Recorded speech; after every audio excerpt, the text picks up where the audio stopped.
Labdien! Visiem ir pulkstenis jau ir pāri, dažas minūtes jau pāri vieniem. Es domāju, ka mēs sāksim. Tātad šodienas webināra tēma ir valsts sponsorēto pensiju schēma, jeb pensiju otrais līmenis. Šis jautājums ir ļoti aktualizējies sabiedrībā saistībā arī, protams, ar procesiem, kas notiek Igaunijā un Lietuvā, bet tas varbūt tās netik daudz par Igauniju un Lietuvu kā par mums pašiem, jo ļoti, ļoti daudz arī ir sarunās ir bijuši jautājumi par to, ko tad, kādas ir iespējas izmantot arī pensiju otro līmeni, un cik viņš ir, kāda ir atdeve un citi jautājumi. Skatos, mums šodien ir divi ekscelenti pasniedzēji, jeb lektori, kurus mums arī ieteica citi cilvēki. Tātad Ilze Vindele no Valsts sociālās apdrošināšanas aģentūras un Evija Tundure no Latvijas bankas. Vispirms mums pastāstīs par pensiju otro līmeni Ilze Vindula, kas tieši arī nodarbojas arī šiem jautājumiem. Lūdzu, Ilze, vārds jums. Paldies! Jā, labdien! Es sākumā pastāstīšu vispārēju informāciju par pensiju otro līmeni, un tad gala rezultātā mēs nonāksim arī pie jautājumiem, kas vairāk jūs tā interesē kā dalībniekus. Tātad pensiju otrais līmenis jau ir no 2001. gada, un šogad mums jau būs 25 gadi, kad vecuma pensijas apdrošināšana tiek dalīta gan ar pensiju pirmo līmeni, gan ar pensiju otro līmeni. Jā, pensiju pirmais līmenis, teiksim, ir vairāk ar solidaritātes principu. Tas ir, teiksim, šobrīd iemaksātais tiek izmaksāts esošajiem pensionāriem, papildus uzkrāts un vēl izmaksāts esošajiem pensionāriem. Tad otrajā līmenī jau uzkrātā nauda ir tieši jums uzkrātā nauda, kas ir jūsu kontos reģistrēta. Tā netiek nevienam papildus izmaksāta vai vēl kaut kā, tā ir tieši īsta nauda, kas ir uzkrāta jums. Pensiju otrajā līmenī ir divi veidi dalībnieki, brīvprātīgie dalībnieki. Tas ir, kad viņi varēja iestāties otrajā līmenī, iesniedzot iesniegumu, un obligātie dalībnieki. Drīz mēs pāriesim, ka vispār būs tikai obligātie dalībnieki, un tie ir dalībnieki, kuri kā pensiju otrā līmeņa dalībnieki kļūst uzsākot darba attiecības. Tas ir, var kļūt jau no 15 gadu vecuma. Pensiju otrajā līmenī iemaksas tiek ieguldītas ar 4 mēnešu nobīdi. Tas ir to, teiksim tā, to vislabāk var redzēt konta izrakstā un iemaksu izziņā. Teiksim, ja jūs paņemsiet savu konta izrakstu pār 2025. gadu, tad pirmajos 4 mēnešos, tas ir janvārs, februāris, mārts, aprīlis, jums būs ieguldītas iemaksas no 2024. gada gūtajiem ienākumiem. Un tikai jau maijā 25. gadā mēs ieguldījām iemaksas no jau 25. gada gūtajiem ienākumiem. Tas ir saistīts tāpēc, ka ir ļoti daudz un dažādi iemaksu statusi. Teiksim, ir darbaņēmējs, ir pašnodarbinātais, bija vai vēl joprojām ir mikro uzņēmumi. Un tad, lai pielīdzinātu visiem, tiksim, apmēram līdzvērtīgi to iemaksu ieguldīšanu, ir šī nobīde. Protams, var rasties jautājums, kas notiek ar iemaksām, teiksim, kad tiek pārtraukta dalība. Tad šie 4 mēneši, kas nav ieguldīti, viņi nekur nepazūd. Šie 4 mēneši tiks ņemti vērā, kā tiks pierēķināti pie vecuma pensijas no pirmā līmeņa. Tā tad nav tā, ka mēs, teiksim, ieguldam 4 mēnešus un kaut kas pazūd. Nē, visas iemaksas tiks ņemtas vērā, teiksim, pārtraucot dalību otrajā līmenī. Tas pats arī attiecās, teiksim, nāves gadījumā. Arī šie 4 mēneši nepazūd, vienmēr viss tiek ieguldīts, vienmēr viss tiek izmaksāts, tikai dažādākos veidos. Vecuma pensijas apdrošināšanas kopēja apdrošināšana 20% no ienākumiem. Šobrīd tas sadalījums ir tāds, ka 15% tiek uzkrāti pensiju pirmajā līmenī un 5% tiek pārskaitīti pensiju otrajā līmenī. Papildus ir jāņem vērā, kā pensiju otrajā līmenī netiek ieguldītas vairs iemaksas no sociālās apdrošināšanas speciālajiem budžetiem un valsts pamatbudžeta. Tas ir, teiksim, ja jūs saņemat slimības pabalstu vai bezdarbnieka pabalstu vai esat bērnu kopšanā, jums vecuma pensijas apdrošināšana tiek uzkrāta tikai pensiju pirmajā līmenī. Te netiek samazināts procentu apmērs. Procentu apmērs vienmēr ir 20%. Tikai atšķirība tāda, ka šajā periodā šie 20% tiek uzkrāti pensiju pirmajā līmenī. Un, protams, teiksim, skatoties uz konta izrakstu, šajā periodā, teiksim, iztrūks, teiksim, iemaksas ieguldīšana otrajā līmenī, bet, kā es saku, vienmēr un visur būs tie 20%, kas tiek uzkrāti pie vecuma pensijas apdrošināšanai. Tātad tagad jau mēs esam pie tēmas, kuru, teiksim, jūs jau paši varat ietekmēt. Līdzekļu pārvaldītājs un ieguldījuma plāns ir tas, ko mēs paši izvēlamies. Attiecībā uz līdzekļu pārvaldītāju, tik galvenais, kas ir jāzina, tas ir, ka jūs varat izvēlēties jebkuru. Nav obligāti tam jābūt saistītam, teiksim, ar jūsu bankas kontu, kur ir līdzīgi nosaukumi. Tam nav jābūt, ka, teiksim, ko kāds reklamē vai iesaka. Tas ir jūsu pašu brīva izvēle. Tātad līdzekļu pārvaldītājs jebkurā gadījumā būs interesēts, lai jūs izvēlaties, teiksim, tieši viņa ieguldījuma plānus, bet galvenais šeit ir atcerēties, ka jums ir tiesības pateikt nē. Ieguldījuma plāni dalās pēc riska pakāpes. Tas ir, cik procenti no kopējiem aktīviem, jeb līdzekļiem var tikt ieguldīts akcijās. Jo viskonservatīvākie ir, kas vispār nevar ieguldīt akcijās, un līdz pat 100%, kas var ieguldīt akcijās. Protams, teiksim, ieguldījuma plāns jāizvēlās atbilstoši savam vecumam. Jo tālāk ir pensijas vecums, jo aktīvāks, jeb riskantāks ieguldījuma plāns ir jāizvēlās. Tas ir, teiksim, 100%. Tuvojās pensijas vecums, teiksim, 5 gadi līdz pensijai, būtu vēlams samazināt šī plāna riskantuma pakāpi. Tas ir jau pāriet, teiksim, uz aktīviem 50 vai uz sabalansēto plānu.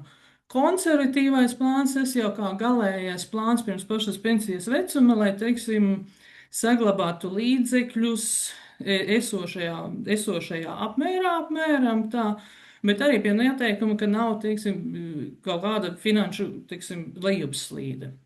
Ja ir kaut kāda finanšu lejupslīde, tad tomēr labāk izvēlēties pirms pensijas sabalansētos plānus, jo tie ātrāk atkopsies nekā konservatīviem. Protams, rodas jautājums, kāpēc izvēlēties, teiksim, visaktīvākos, visriskantākos plānus, ja finanšu krīzes laikā viņi visvairāk krītās. Bet šeit ir jāņem vērā, ka otrais pensiju līmenis ir būvēts tā, kā, teiksim, piemēru varētu paņemt filmas par biržām, kur pērk akcijas. Teiksim, kad akcijām ir viszemākā cena, visi pērk, kad cena ir nostabilizējusies vai augsta, pārdot vai saglabā. Tas pats arī otrais līmenis. Otrajā līmenī katru dienu tiek noteikta katra ieguldījuma plāna vienas daļas vērtība. Ja ir finanšu krīze, šī daļas vērtība krītās, ir zema. Un ieguldot šajā brīdī naudu, mēs par zemāku cenu nopērkam vairāk daļas. Un finanšu krīze beidzās, daļas vērtība aug, un šī starpība ir jau tā peļņa, ko mēs nopelnam otrajā līmenī. Galvenais ir atcerēties, ka finanšu krīzes ir cikliskas, viņas vienmēr ir, būs un vienmēr beigsies.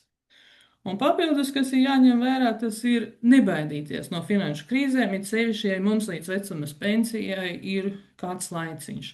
Jo, kā saku, šajā laikā ieguldītā nauda mums nodrošinās vislielāko peļņu otrajā līmenī.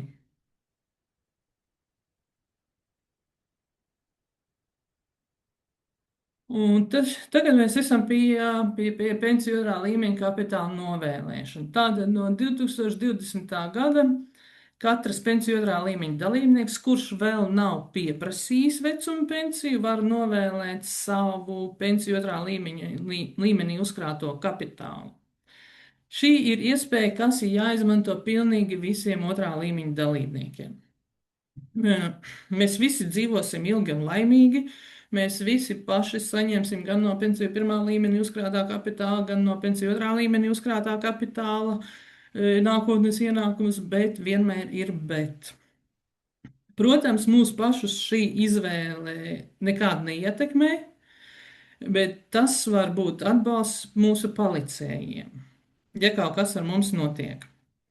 Un mēs ļoti bieži saskaramies arī vēl joprojām, kaut arī šis jau pakalpojums ir tūlītās jau 6 gadi būs. Vēl joprojām saskaramies, kad mums zvana radinieki, raksta radinieki, kad mirušais ir gribējis iesniegt iesniegumu, viņš ir izteicis vēlmi, kad vēlās novēlēt savu otrā līmeņa kapitālu. Bet, ja mums pretī nav iesniegums, mēs nevaram šo naudu izmaksāt mantiniekiem un radiniekiem. Šī nauda aiziet uz pensiju speciālā budžetu.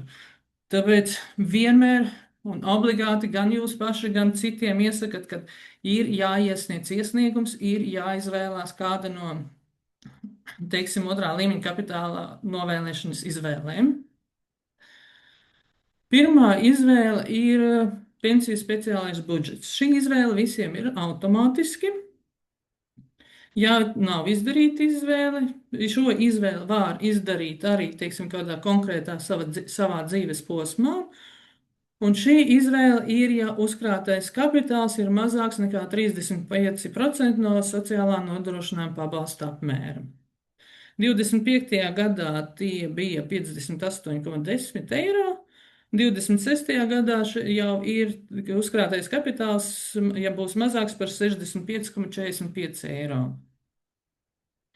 Šis izvēle ir, teiksim, šeit arī nav tā, ka mēs šo naudu pārskaitām budžetā un viņa vienkārši stāv. Ja ir, teiksim, mirušajiem apgādājumiem palikuši, tad šī nauda tiek ņemt vērā apgādnieku zaudējumu pensijas aprēķināšanai. Šī izvēle, teiksim, ir izdevīga, kuriem ir bijuši, teiksim, mazi ienākumi, mazs darba stāžs, mazs periods, kad ir strādājuši un ir mazi bērni, teiksim, 2-3 gadu vecumā.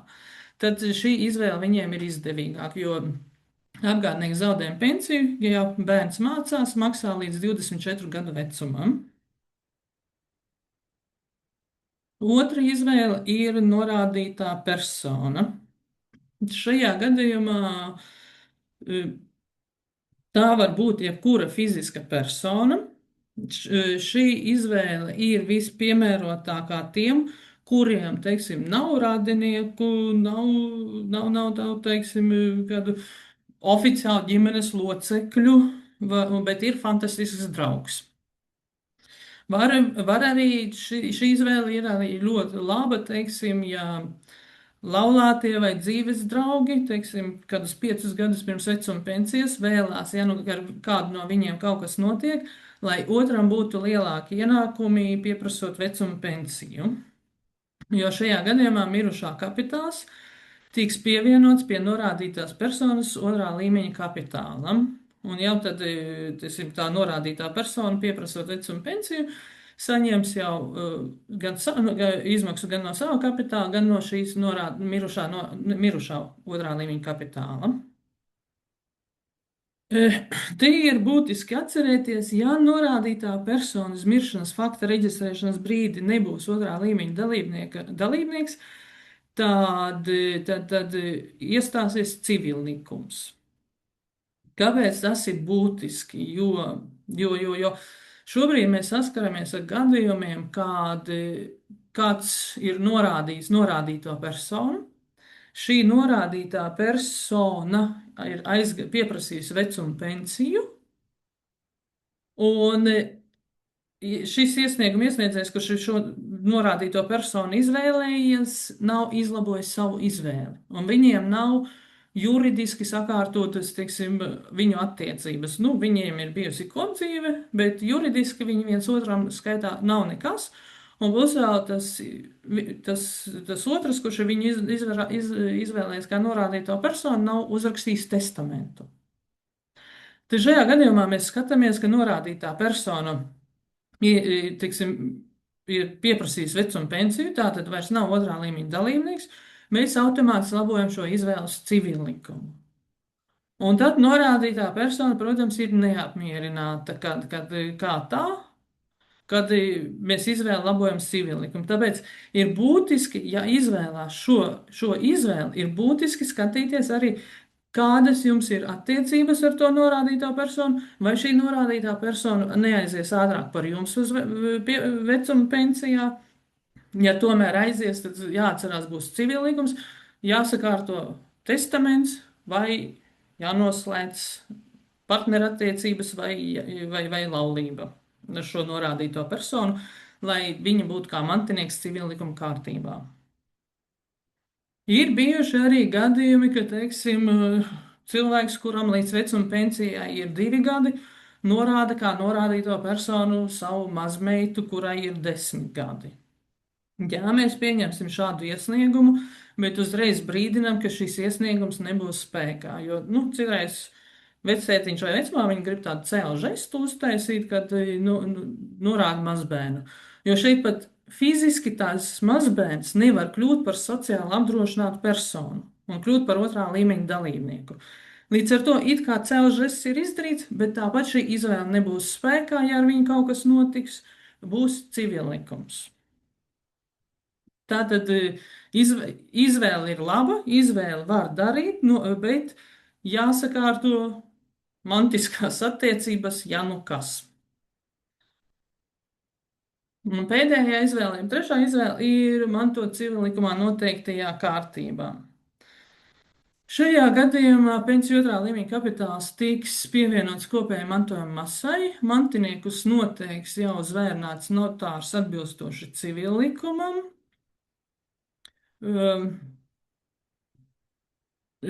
Mantinieks var būt gan fiziska persona, gan juridiska persona. Atkal mēs testamentā droši varam norādīt, kam mēs vēlamies atstāt savu gan otrā līmeņa kapitālu, gan visu pārējo mantu. Līdz ar to ierobežojumu šeit nav. Vienīgā atšķirība ir tāda, ja mantinieks ir fiziska persona, tad viņš var izvēlēties šo sev pienākošo daļu saņemt uzreiz kā pārskaitījumu uz kontu, vai pievienot savam pensiju otrā līmeņa kapitālam, ja ir otrā līmeņa dalībnieks. Tas ir līdzvērtīgi izvēle kā norādītai personai, teiksim, ja viņš būtu. Ja mantinieks ir juridiska persona, tad izmaksas ir tikai kā pārskaitījums uz bankas kontu. Man liekas, vēl neesam veikuši pārskaitījumu juridiskai personai līdz šim, tikai fiziskām personām. Mantinieka vecums var būt jebkāds, no tikko dzimuša bērna līdz pensionāram, kuram ir 90, 80 gadi. Katram mantiniekam tiek atvērts konts, un mēs pārskaitām. Ja ir nepilngadīgs bērns, tad šo naudas saņemšanu, konta atvēršanu uzrauga bāriņu tiesa. Papildus te vēl jāņem vērā, kad pie civila likuma, ja tiek izmaksāts fiziskai personai, kā pārskaitījums uz bankas kontu, tad tiek ieturēts iedzīvot ienākumu nodoklis. Ja, protams, var būt jautājums, kāpēc tikai šajā gadījumā tiek ieturēts iedzīvotāja ienākuma nodoklis. Jo kapitāls tiek iedzīvotāja ienākuma nodoklis tiek izmaksāts ieturēts tikai pie izmaksas. Un pie visiem pārējiem gadījumiem izmaksa, teiksim, ja norādītā persona izmaksa ir tikai tad, kad šī norādītā persona jau sāk saņemt labumu no savu otrā līmeņa kapitāla. Teiksim, pieprasot vecuma pensiju, tad viņam tiks ieturēts arī iedzīvotāja ienākuma nodoklis. Tā kā visur tiks ieturēts iedzīvotāja nodoklis, ir tikai atkarīgs, cik ātri tas notiek. Izvēli var mainīt jebkurā brīdī izvēli var mainīt atbilstoši savai dzīves situācijai. Teiksim, tikko uzsākāt darba attiecības, izvēlieties civilu likumu. Darba attiecības kaut kādu neilgu posmu ir. Jums ir izveidojas ģimene, mazi bērni, izvēlieties budžetu. Bērni atkal ir pieauguši, sasnieguši, teiksim, kaut kādus 13, 14 gadus, atkal izvēlieties civilu likumu. Tuvojas pensijas vecums, vēlties, lai otrai pusītei, ja nu kas būtu lielāki ienākumi, pieprasot vecumu pensiju, varat izvēlēties norādīto personu. Iesniegumu var mainīt kaut vai 3 reizes dienā iesniegt. Mēs ņemsim vērā pēdējo, kas ir iesniegts. Tātad, un tagad, kā jau saņem šo mirušā otrā līmeņa dalībnieka naudu. Pirmais ir, teiksim, cik ilgā laikā mēs izmaksājam. Ja ir pensiju speciālais budžets, mēs šo naudu uz pensiju speciālo budžetu pārskatām 15 darba dienu laikā. Un šeit ir norādīti maksimālie termiņi. Ja ir norādītā persona, tad 15 darba dienu laikā, kad ir pagājuši 6 mēneši no miršanas fakta reģistrēšanas aģentūrā. Civillikuma kārtībā 30 dienu laikā pēc pirmās mantojuma apliecības un mantojuma sadales līguma un mantinieku iesnieguma saņemšanas aģentūrā. Kāpēc, teiksim, ja ir budžets ātrāk noteikti, tas ir tāpēc, ka mums jau visa informācija ir, arī ieskaitot, ko es iepriekš stāstīju par tiem 4 neieguldītajiem mēnešiem. Norādītāja personai civillikumam, kamēr mēs neesam, ceļš civillikumā, kamēr mēs neesam saņēmuši informāciju, mēs ieguldam vēl šos neieguldītos 4 mēnešus mirušajam, ja viņš ir, teiksim, bijis darba attiecībās līdz nāvei. Plus vēl, teiksim, tiek ņemts vērā arī kādi ir rezultāti, teiksim, finanšu tirgos un kāds ir ienesīgums otrajā līmenī līdz konta slēgšanai. Līdz ar to uz miršanas fakta reģistrēšanas brīdi un uz konta slēgšanas brīdi būs pavisam 2 dažādas summas. Tātad, kā tiek noteikts kapitāla apmērs?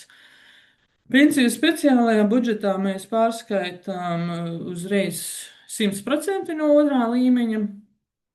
Ja ir norādītā persona vai civillikums, tad te tiek aprēķināts, ka norādītajai personai mantiniekiem tas mirušā kapitāls tiek aprēķināts kā 80% no kapitāla, kas uzkrāts līdz 19. gada 31. decembrim un 100%, kas uzkrāts no 20. gada 1. janvāra līdz konta slēgšanas dienai.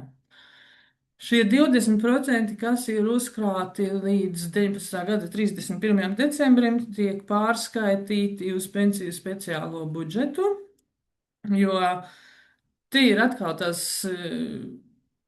kāpēc tie 20% netiek nodoti mantošanā, tas ir saistīts atkal ar to, kad mēs līdz 20. gadam otrajā līmenī ieguldījām iemaksas arī no soc budžetiem, tiksim, slimības pabalsts, bezdarbnieku pabalsts, un tas kā alternatīva, kad, teiksim, šo naudu, alternatīva, lai, teiksim, vispār ievies mantošanu, tad tika pieņems, ka šie 20% tiek atdoti, teiksim, budžetam.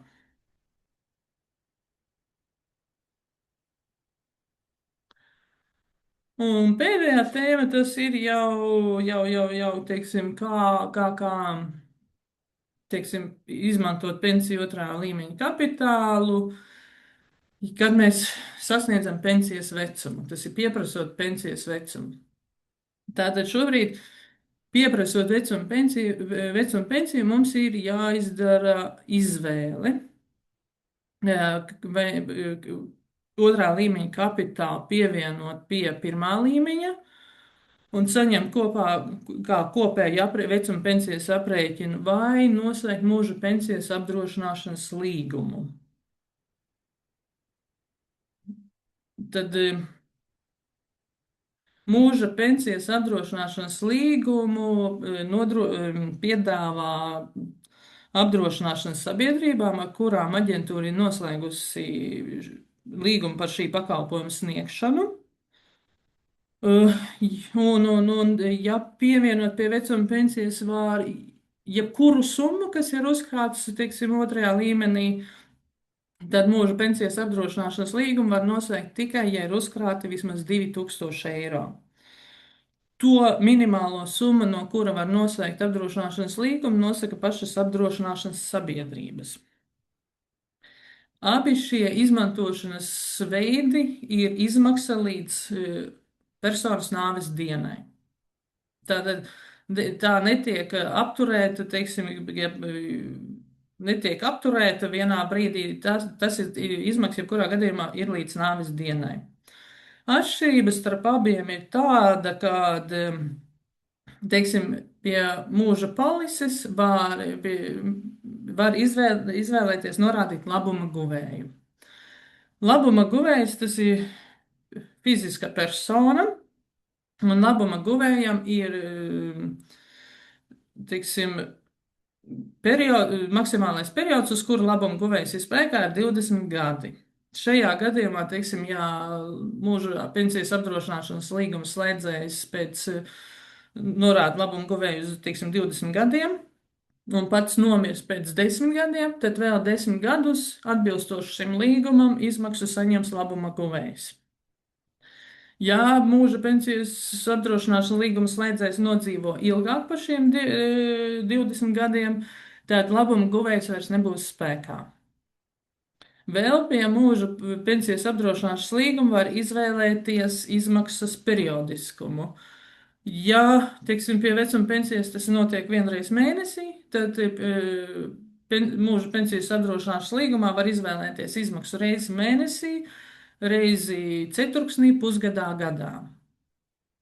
Tas ir, teiksim, tā summiņa tiek sakolekcionēta lielāka un reizi gadā tiek izmaksāta. Jebkurā gadījumā, teiksim, ja pieprasot vecuma pensiju, teiksim, cilvēks apjūk un nezin, ko viņam izvēlēties no šiem diviem, mēs iesakām atzīmēt mūža pensijas apdrošināšanas līgumu. Jo šajā gadījumā, izvēloties šo izvēli, cilvēkam tiek doti 5 mēneši, lai izvērtētu, kas viņam ir izdevīgāk. Mēs viņam nosūtam informāciju, paziņojumu, kur ir norādīts, kāda summa būs, ja viņš izvēlēsies pievienot šo otrā līmeņa kapitālu pie pirmā līmeņa, par kādu summu palielināsies viņam vecuma pensija. Un ar šo paziņojumu viņš var iet pie apdrošināšanas sabiedrībām, skatīties, cik lielu izmaksu piedāvā apdrošināšanas sabiedrības viņam. Un tad, ja tomēr viņš uzskata, ka viņam ir izdevīgāk pievienot šo otrā līmeni pie pirmā līmeņa, viņš atkal atnāk uz aģentūru, uzraksta iesniegumu, un mēs viņam pievienojam no vecuma pensijas piešķiršanas dienas. Ja viņš tomēr izvēlās noslēgt mūža pensijas apdrošināšanas līgumu, tad viņš noslēdz šo līgumu ar apdrošināšanas sabiedrību, un tikko šis līgums ir spēkā, apdrošināšanas sabiedrība nosūta mums informāciju, mēs visu uzkrāto kapitālu pārskaitām apdrošināšanas sabiedrībai. Un tad jau apdrošināšanas sabiedrība veic šo izmaksu. Jā, tas īsumā par otro līmeni ir viss. Papildus šeit ir, teiksim, saites, kur vēl papildus informāciju var iegūt, teiksim, VSA mājaslapā var iegūt informāciju vispārējo gan par mantošanu, gan par, teiksim, izmaksu pieprasot vecuma pensiju, gan vispār par ieguldījumu plānu maiņu. Manā pensijā jau var apskatīt aktuālos datus, aktuālos rezultātus otrajā līmenī, un Latvijā, portālā Latvija VSA informācija un pakalpojumi, tur jau ir personalizēta informācija tieši par jums, kur var redzēt gan, kāds jums ir ieguldījuma plāns un līdzekļu pārvaldītājs, cik jums ir uzkrāts otrajā līmenī kapitāls un kāda ir jūsu novēlēšanas izvēle. Kā arī papildus tur var paņemt, teiksim, paplašināto konta izrakstu pa mēnešiem un arī veikt ieguldījumu plāna maiņu un arī izmainīt savu kapitālu, teiksim, novēlēšanas izvēli. Jā, liels paldies Ilzei Vintelei par detalizēto prezentāciju. Varbūt tās iesākumā pirms mēs pārējiem bija jautājumi. Viens jautājums arī no manas puses par to, ka mēs, jā, jūs diezgan daudz runājāt par uzkrātā kapitāla mantošanu, nu, nodošanu radiniekiem. Jautājums, vai šis process nenotiek jau tagad automātiski, piemēram, kad man piedāvā izvēlēties, ko darīt ar uzkrāto kapitālu otrajā pensiju līmenī. Vai man joprojām, ja es neesmu, nu, teiksim, pats neko darījis, tad tā nauda paiet, nu, aiziet zudībā, ja gadījumā es nomirstu pirms, nu, pirms vecuma pensiju saņemšanas vai pirms pensijas vecuma. Zudībā nekas neaiziet. Jā, ok. Jā. Kā es teicu, visiem sākotnējā izvēle ir speciālais budžets. Un, ja vēlās civila likumai norādīto personu, tad ir jāiet iesniegt iesniegumu. Viņš automātiski nepiedāvā. Nē, nu kā, nē, automātiski ir budžets visiem stāv. Nē, es domāju, ka vai nenāk personalizēts uzaicinājums to izdarīt. Nē, tāpēc, ka, nu, jo citreiz, nu, nē, nu, citiem arī, kuri nav, teiksim, skatoties, kuri nav iesnieguši iesniegumu, viņiem varbūt ir izdevīga budžets tā, bet, nu, personalizēts uzaicinājums, tas ir, nu, skatieties, mums ir 1 300 000 dalībnieki, teiksim, šobrīd otrajā līmenī, un katram viņam izsūtīt kaut kādu paziņojumu vai uzaicinājumu. Bet mēs cenšamies gan presē, gan visur, kur mēs izejam, mēs visiem sakam, lūdzu, iesniedziet iesniegumus, esiet aktīvi, izdariet izvēli. Bet arī kā kuram ir dzīvē situācija, varbūt es nevienam negribu atstāt savu otrā līmeņa kapitālu, varbūt es gribu, lai visi ģimenes locekļi rati paliek ar garu degunu. Varbūt es esmu apvainojusies uz viņiem un negribu neko atstāt. Līdz ar to, nu. Jā. Skaidrs, labi, paldies. Mums ir vairāk jautājumi čatā, varbūt tās jūs varat apskatīties, es nelasīšu viņus, tad. Nu, man arī ir jautājums, tāds Jā. kopsavilkums, ja? Labdien, var dzirdēt, ja? Jā. Nu, tātad īsumā es saprotu, ir tātad īsumā ir tā, ka ja es neizvēlos neko, neatkarīgi no tā, kāds ir mans vecums, tad šī te otrais līmenis aiziet pie pirmā, un jebkurā gadījumā, neatkarīgi no tā, kad es nomirstu līdz pensijai vai pēc pensijas, tātad tas nevienam netiek mantots, tā nauda aiziet zudībā. Tātad otrais tiek pievienots pirmajam automātiski. Nu, būtībā tā ir. Viņš aiziet solidāri izmaksai šobrīd Jā, esošajiem nu jā, tātad pakalpojumu neviens viņu saņēmējiem. nedabū. Tātad tas ir ļoti vienkārši. Ja es neko neesmu izvēlējusies, tad arī neviens un nekad nekur neko nedabū. Cik es ilgi dzīvoju, tad es arī to dabūju. Un tad otra lieta ir šī, tātad otrais pensiju līmenis, tātad vai nu es viņu civil likumā novēlu kādam, kas viņu manto, vai es izvēlos, ja es nodzīvoju līdz tam, tad es izvēlos šo te apdrošināšanu, un tad es ar to darbojos. Un īstenībā jau, nu, tur viss tā kā saprotams, man liekas. Nu jā, un jautā, teiksim, ja ir pensionējies un nomirs pēc 2 mēnešiem. Mēs esam saskārušies ar situāciju, kad kāds cilvēks pieprasa vecuma pensiju, nu, dzīve ir dzīve, teiksim tā, un visa mūsu pieredze balstās dažreiz uz diezgan skumjiem stāstiem. Teiksim, cilvēks pieprasa vecuma pensiju un pēc nedēļas nomirst. Un tagad mēs esam saprotuši, ka arī cilvēks, kurš pieprasa vecuma pensiju, mēs vismaz tā labā praksa, ko cenšamies ieviest, ir tas, ka tas inspektors paskatās, vai viņam ir izdarīta izvēle uz otrā līmeņa kapitāla novēlēšanu. Mēs tomēr pirms pieņemt vecuma pensijas iesniegumu iesakam aizpildīt šo iesniegumu. Jo ir bijuši gadījumi, kad cilvēks pieprasa vecuma pensiju, nomirst pēc nedēļas, un visa šī nauda, teiksim, aiziet uz budžetu. Bet viņam būtu viņa mantojama, jo vecuma pensija vēl nav piešķirta.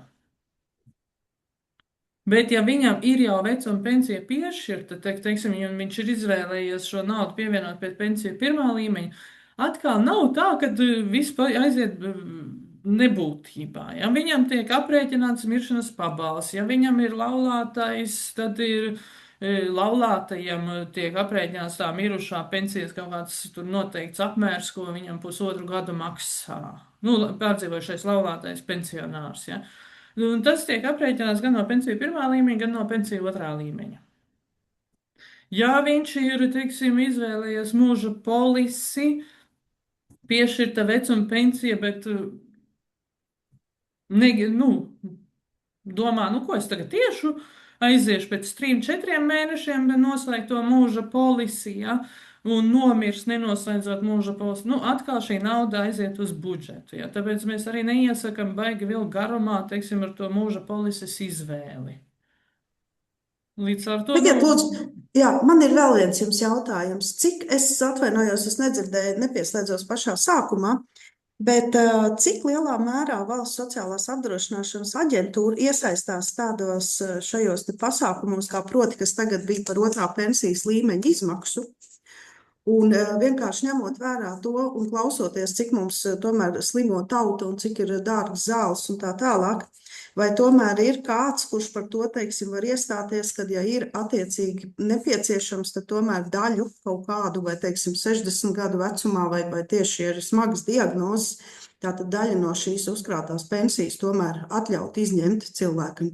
Cik tas ir, teiksim, no tā, cik tur iesaistās tajā aģentūra, vai tas nav aģentūras biznesa vienkārši? Tas nav aģentūras jautājums, ja mēs esam izpildītāji, bet es domāju, vairāk par to jums atbildēs Latvijas Banka, jo tieši Evija, jo tieši viņa ar šo jautājumu diezgan tauts iet apkārt un stāsta, kāpēc, tā pateikšu priekšā, kāpēc šī ideja ir slikta. Jo es tikai varu pateikt savu viedokli, tad, ja jums ir bērni un mazbērni, tad, ja būs šāda izvēle, jūs iedzīsiet savus bērnus un mazbērnus nabadzībā, jo jūs būsiet viņiem kā cilvēks, kuri viņiem uztur, jo jums būs samazināti ienākumi. Būs viņiem jāuztur tie, kuri ir izņēmuši un kuriem nav pašiem savi bērni, līdz ar to ideja varbūt uz šo brīdi ir ļoti laba, bet, ja skatās uz nākamajām paaudzēm, tad viņi dzīvos nabadzībā dēļ šīs izvēles. Jā, bet viņiem katram ir izvēle tieši tā. Viņi var paši maksāt savā un tajā. Kāpēc man ir jāprasa ziedot LV un no citiem nodokļu maksātājiem naudu, lai viņi man nopērk zāles, ja man stāv 50 000 bankā? Kad jūs aiziesiet vecuma pensijā? Jūs uzturēs citi nodokļu maksātāji. Nē, tas viss ir skaidrs, tikai vienkārši ir tā, ka tā ir mana nauda. Šeit nevajadzētu jaukt, teiksim tā, veselības sistēmas trūkumus uzlikt uz saviem nākotnes ienākumiem. Jo, es saku, nav problēmas izņemt. Ir problēma, ko jūs darīsiet, pieprasot vecuma pensiju. Jo tad jūs teiksiet, kā es izņēmu, man vajadzēja veselību, vēl kaut ko. Bet tas jau neizņemšu vecuma pensiju, pirmais līmenis jau man paliek. Ingūna, es vienkārši gribētu teikt, ka, ja jūs uzdodat jautājumu, tad ir jāpaceļ rociņi. Savādāk ir tagad tāda diskusija notiek un pārējie nav īsti... Lūdzu, nejauciet. Otrais līmenis ir vecuma pensija, tikai tiek uzkrāts savādākā veidā. Jā. Labi, paldies, dosim citiem. Jā, tieši tā, dosim citiem arī iespēju izteikties. Vēl par tiem jautājumiem, kas ir uzdoti čatā, varbūt tās, ka jūs varat apskatīties. Es liekas, atbildēju, ja nav mūža pensijas apdrošināšanas, tad viss kapitāls nonāk pensijas speciālā budžetā. Ja izvēlās pievienot pie vecuma pensijas, mēs šo kapitālu pievienojam, pārskaitām pensiju pirmo līmeni uz pensiju speciālo budžetu, un tiek veikta izmaksa no pirmā un otrā līmeņa. Un, kā es teicu, tad nāves gadījumā ir gan apbedīšanas pabalsts, gan pabalsts pārdzīvošiem laulātiem, ja viņš ir pensionārs. Vēlreiz atkārtošu, nevienā īsti gadījumā nav tā, ka, tiksim, kaut kas kaut kur pazūd, kaut kas kaut kur pēkšņi netiek ņemts vērā.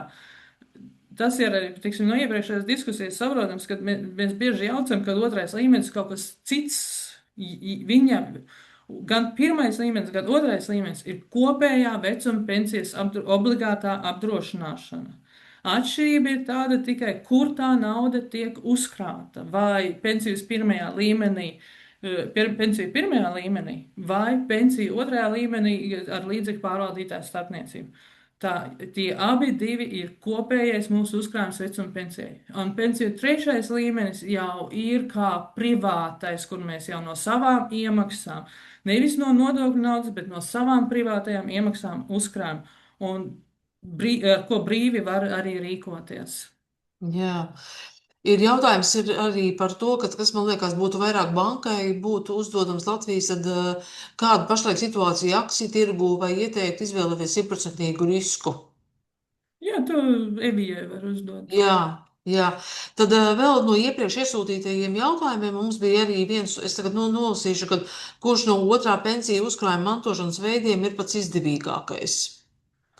Atkarīgs, ko jūs gribat. Ja jūs gribat, lai jūsu mantinieki saņem kā pārskaitījumu, teiksim, uz bankas kontu saņem šo naudu, tad ir civillikums. Ja jūs gribat, ja jums tas ir, mēs nevaram pateikt, tagad izvēlēs šādu. Jums pašam ir jāizvērtē, kādā dzīves situācijā un posmā jūs atrodaties. Protams, teiksim, ja skatās tā vienkārši kā visātrāk saņemt naudu, tad, protams, civillikums. Labi, paldies. Vai kādam ir kādi jautājumi? Lūdzu, paceļam rociņu un uzdodam jautājumu. Tā, skatos, kad jautājumu vairāk roku paceltu nav. Jautājumu vairāk acīm redzot nav. Viss ir bijis ļoti skaidri pastāstīts. Paldies! Un tad mēs varbūt pārējām pie otrās daļas jau nedaudz ātrāk. Mums ir pievienojusies Latvijas bankas eksperte Evija Dundure. Lūdzu, vārds jums. Jā, esiet sveicināti. Es padalīšos uzreiz ar prezentāciju. Un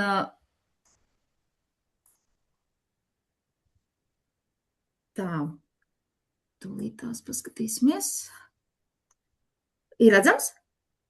Jā. Jā, lieliski. Uzreiz ievadām gribu teikt, mēs ar Ilzi nebijām saskaņojušas, ko mēs katru runāsim, bet es nojautu, ka būs diezgan izsmeļošs un labs stāstījums par mantošanu. Un patiesi es tikai gribu vēlreiz piebilst, ka mantošanā, tāpat kā arī kapitāla audzēšanas posmā, ir ļoti svarīgi saprast to vēsturisko brīdi vai to vecumu, ja, kurā to lēmumu pieņem. Un visus jautājumus par mantošanu pilnīgi noteikti var griezties VSA, ja, tur noteikti labi izstāstīs, vai ne, Ilze? Tur var gaidīt labas konsultācijas. Jā, jo arī ja teiksim, uz konsultatīvais tālrunis kaut ko nezinās, viņš šos jautājumus pāradresē man, un tad mēs jau individuāli skatāmies visu. Nu jā, un savukārt Latvijas bankas atbildībā ir pensiju pārvaldnieku uzraudzība, un, protams, kā centrālā banka, es esmu personīgi uzraugs, es esmu apdrošināšanas un pensiju uzraudzības pārvaldes vadītāja, bet centrālā banka kopumā, protams, ir arī konsultanti politikas veidotājiem. Un tas ir akurāt tas iemesls, kāpēc man iznāk arī pēdējā laikā vēl jo aktīvāk piedalīties diskusijās, tā skaitā arī par šo te priekšlaicīgu uzkrājumu izņemšanu. Bet es izmantošu iespēju, un es tomēr vēlreiz vērsīšu uzmanību visiem, kas klausās, un jūs daudz, un tā ir reta izdevība, atgādināt galvenās lietas, ko mums katram ir jāzina, un tomēr laiku pa laikam arī jāpaskatās uzkrājuma veidošanas fāzē. Un uzkrājums sāk veidoties no pirmā brīža, kad par mums sāk maksāt sociālās iemaksas. Un tas ir ļoti, ļoti būtiski, ka mēs piedalāmies šajā procesā, jo, kā jau tas tika jautāts, ja es neko nedarīšu vai nekas nenotiks, jā, arī tieši tāpat var teikt par uzkrājuma veidošanas fāzi, jo, ja es neko nedarīšu, neparūpēšos, kurš plāns man ir, arī tas uzkrājuma apmērs būs būtiski mazāks nekā tas varēja būt. Un tas nav kaut kāds mistisks uzkrājums, tā ir reāla pensija vecumdienās. Un te es arī vēlreiz gribu uzsvērt arī to, ko Ilze teica, ka pensiju otrais līmenis Latvija ir izvēlējusies veidot diezgan, teiksim, tādā automātiskā režīmā, sadalot pirmā pensiju līmeņa daļas. Viņš patiesībā starptautiski pat nesaucas otrais pensiju līmenis, bet pensiju pirmā līmeņa viena sadaļa. Jo otrais līmenis starptautiski saucās tas, ko darba devēji maksā par saviem darbiniekiem. Latvijā tā kā šo pīlāru aizņēma šis obligātais pirmā pensiju līmeņa daļa, tā mēs viņu, protams, esam ikdienā iesaukuši par otro pensiju līmeni. Savukārt trešo mēs saucam šo te brīvprātīgo privāto pensiju fondu daļu, ja, kuru tad mēs katrs izvēlamies uzkrāt vai neuzkrāt. Bet ķeramies pie tā konkrētības. Sākšu ar tādu mazliet raibu bildi, bet, manuprāt, viņa ir ļoti svarīgi jums parādīt. Jo tas, ko mēs vēl dzirdam medijos, ja, un arī pat no politiķiem, ka tās bankas jau tur vienīgās, kas pelna. Tad protams, mēs esam gatavi atbildēt uz jebkuriem šādiem mītiem, ja, un šis ir tas brīdis, kad es arī vēlos uzsvērt, ka tās nav bankas, kuras pārvalda uzkrājums pensiju otrā līmenī, tāpat kā trešajā. Tās ir speciāli pilnīgi atsevišķi izveidotas juridiskas vienības, kuras saucas pensiju pārvaldnieki.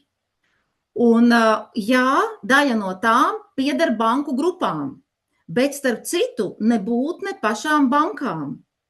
Ja mēs paskatīsimies, tad tikai viens pensiju pārvaldnieks Latvijā pieder konkrēti bankai. Pārējie visi pieder banku grupām, bet ne pašām Latvijas bankām. Tāpēc tas mīts, ka banku peļņa ir tā, kur tagad visi mēs esam naudu salikuši, tas nebūs patiesi. Bet ejot atpakaļ pie realitātes no mītiem, tad šobrīd tiešām tie ir 5%, kas tiek novirzīti no 20. Ceram, ka atgriezīs mums 6, bet pagaidām tie ir 5, kādus gadus 3 vēl. Un tad šīs iemaksas nonāk pie pensiju pārvaldnieka, kurš ko dara tālāk, viņš iegulda finanšu tirgos. Un tas mērķis ir viens, kā godīgam un gādīgam saimniekam vairot pensiju kapitālu. Cita mērķa nav. Un mēs kā uzraugi ar to arī nodarbojamies, ka skatāmies, lai tas tā notiktu. Kur tad viņi drīkst ieguldīt? Un to īstenībā ļoti smalki regulē likums, tātad noteikuši politikas veidotāji, kur var ieguldīt un kādās proporcijās var ieguldīt. Un tad ir tāda maza schematiska zīmējums, ka tās tipiski pašs vienkāršākais ieguldījuma veids ir termiņu noguldījumi, jeb šo banku depozīti. Tās var būt arī valstu obligācijas, tā skaitā Latvijas valsts, un tas var būt arī uzņēmumu obligācijas, kas arī skaitās tāds maz zemāks risks. Tad ir nekustamais īpašums. Nekustamais īpašums caur alternatīviem ieguldījumu fondiem pat taisno pagaidām nevar ieguldīt. Tad, protams, arī dažādi ieguldījumu fondi, kā jaukti, kā akciju, obligāciju un arī akcijas. Mazliet jau pieminēju šos te nosaukumus, un te ir ļoti, ļoti svarīgi saprast pamatprincipu, ka dažādi ieguldījumu veidi, vai viņus sauc finanšu pasauli finanšu instrumentiem, pelna dažādi, bet viņi arī var zaudēt dažādā līmenī. Respektīvi, viņiem ir dažāds riska līmenis, bet arī ienesīgums. Un te ir uzzīmēts kāpnītes, kur ir no zemākā riska un zemākā ienesīguma līdz pat augstākajam riskam un augstākajam ienesīgumam. Tas nav viss, kā jūs redzat, šeit nav kriptoaktīvi valūtas, te nav dažādi tādi, teiksim tā, ļoti augsta riska klases nedrīkst pensiju plāni piedāvāt un ieguldīt. Ja? Jau a priori tas risks, kāds ir iespējams pensiju plāniem Latvijā, otrā pensiju līmenī, teikšu tā, starptautiski nav pats augstākais, bet viņš ir salīdzinoši augstāks nekā var būt termiņu noguldījums bankā. Tas ir tāds pamatprincips. Ejot tālāk, ir tāds viens ļoti bieži lietots vārds dzīves cikla stratēģija vai dzīves cikla pieeja. Tas īstenībā ir kaut kas tāds, ko ir vērts atcerēties, un tas ir akurāt tas, ko Latvijas, teikšu tā, mums 20 gadus kopš sistēma strādāja, mēs šo principu neievērojām. Tikai 5 gadus atpakaļ, 6 mēs sapratām, ka tas taču princips ir, kas labi strādā pensijās. Jāteic, ka Latvija nav unikāla. Arī citas valstis palēnām viņu ir sapratušas un pieņēmušas, ja, cita ātrāk, cita vēlāk. Bet, kā saka, esam tagad šobrīd kartē kopā ar visiem, un arī mēs ļoti strikti, pat likuma līmenī, esam noteikuši, ka katram ir vērts izvēlēties vecumam atbilstošu plānu. Un ko tas nozīmē? Tas nozīmē, ka ienākot sistēmā, sākot krāt, arī pensiju 3. līmenī, jebkur sākot krāt, un saprotot, ka uzkrāšana notiks vismaz 30, varbūt 40 un vairāk gadus, sākuma posmā, kas ir vismaz pirmos 70–80% no visas krāšanas perioda, ir vērts ieguldīt augstākajā riska klasē, kas ir akcijas, šajā gadījumā, kā es jums rādīju, ja? Jo tas solīs, jā, svārstības krīžu laikos, bet arī ienesīgumu daudz būtiski augstāku, kā, ja tas netiks izvēlēts. Savukārt brīdī, kad tas pensijas vecums tuvojas, bet tuvojas ne jau tā, ka rīt, bet tuvojas tā, ka gadi 10, varbūt 15, tas ir kāda katram ir tā riska tolerance, un tas ir kā arī katrs pensiju pārvaldnieks to ir noteicis, jo tur mazliet pieejas atšķiras, bet to es jums izstāstīšu mazliet vēlāk. Ir vērts mazliet pabalansēt šos te riskus un izvēlēties mazliet mērenāku akciju īpatsvaru, teikšu tā, bet, lai jūs nemulsina, tas no pašiem jums nav jāizgudro, ja, jo to es pēc tam parādīšu, ka tas ir jau jums pateikts priekšā, kas tur jādara. Un faktiski tas nozīmē, ka ir jāsamazina tā riska līmenis, ja, bet ar to jārēķinās, ka zaudējumi nebūs, svārstības nebūs tik lielas, bet nebūs arī tik liels ienesīgums. Un tad visbeidzot, kad jau tuvojas pensijas saņemšanas laiks, tad ir vērts, teiksim tā, vairs pārsteigumus negribas, un es saku parasti, ne ātrāk kā 5 gadi, varbūt pat 3 gadi, ja. Bet katrā ziņā, varbūt, teiksim tā, gadu tas būtu pārāk īsts laiks, ja, mazliet vairāk, vajadzētu jau samazināt šo risku uz tādu jau saglabāšanas fāzi, kas uz tādu savu zemo risku, ja, un ieguldīt mazāk riskantos instrumentos ar zemāku ienesīgumu. Bet ko tas nozīmē? Nozīmē, ka lielākā daļa naudas jau ir uzkrāta, un tagad ir svarīgi viņu nezaudēt. Kamēr viņa ir ļoti neliela, tikmēr tas risks, ka pazaudē, nebūs tik sāpīgs, bet arī viņš praktiski ilgtermiņā nematerializēsies. Jo kāpēc? Un te es jums gribu parādīt tādu nelielu pagājušā gada īstenībā ienesīgumu līkni, un tie konkrētie ir dažādu risku plānu vidējie ienesīgumi, kumulatīvie, ja, tie patiešām ienesīgumi. Tas sarkanais ir augsta riska plāni, tas ir akcijas, tas dzeltenais ir vidēja un zaļais ir zema.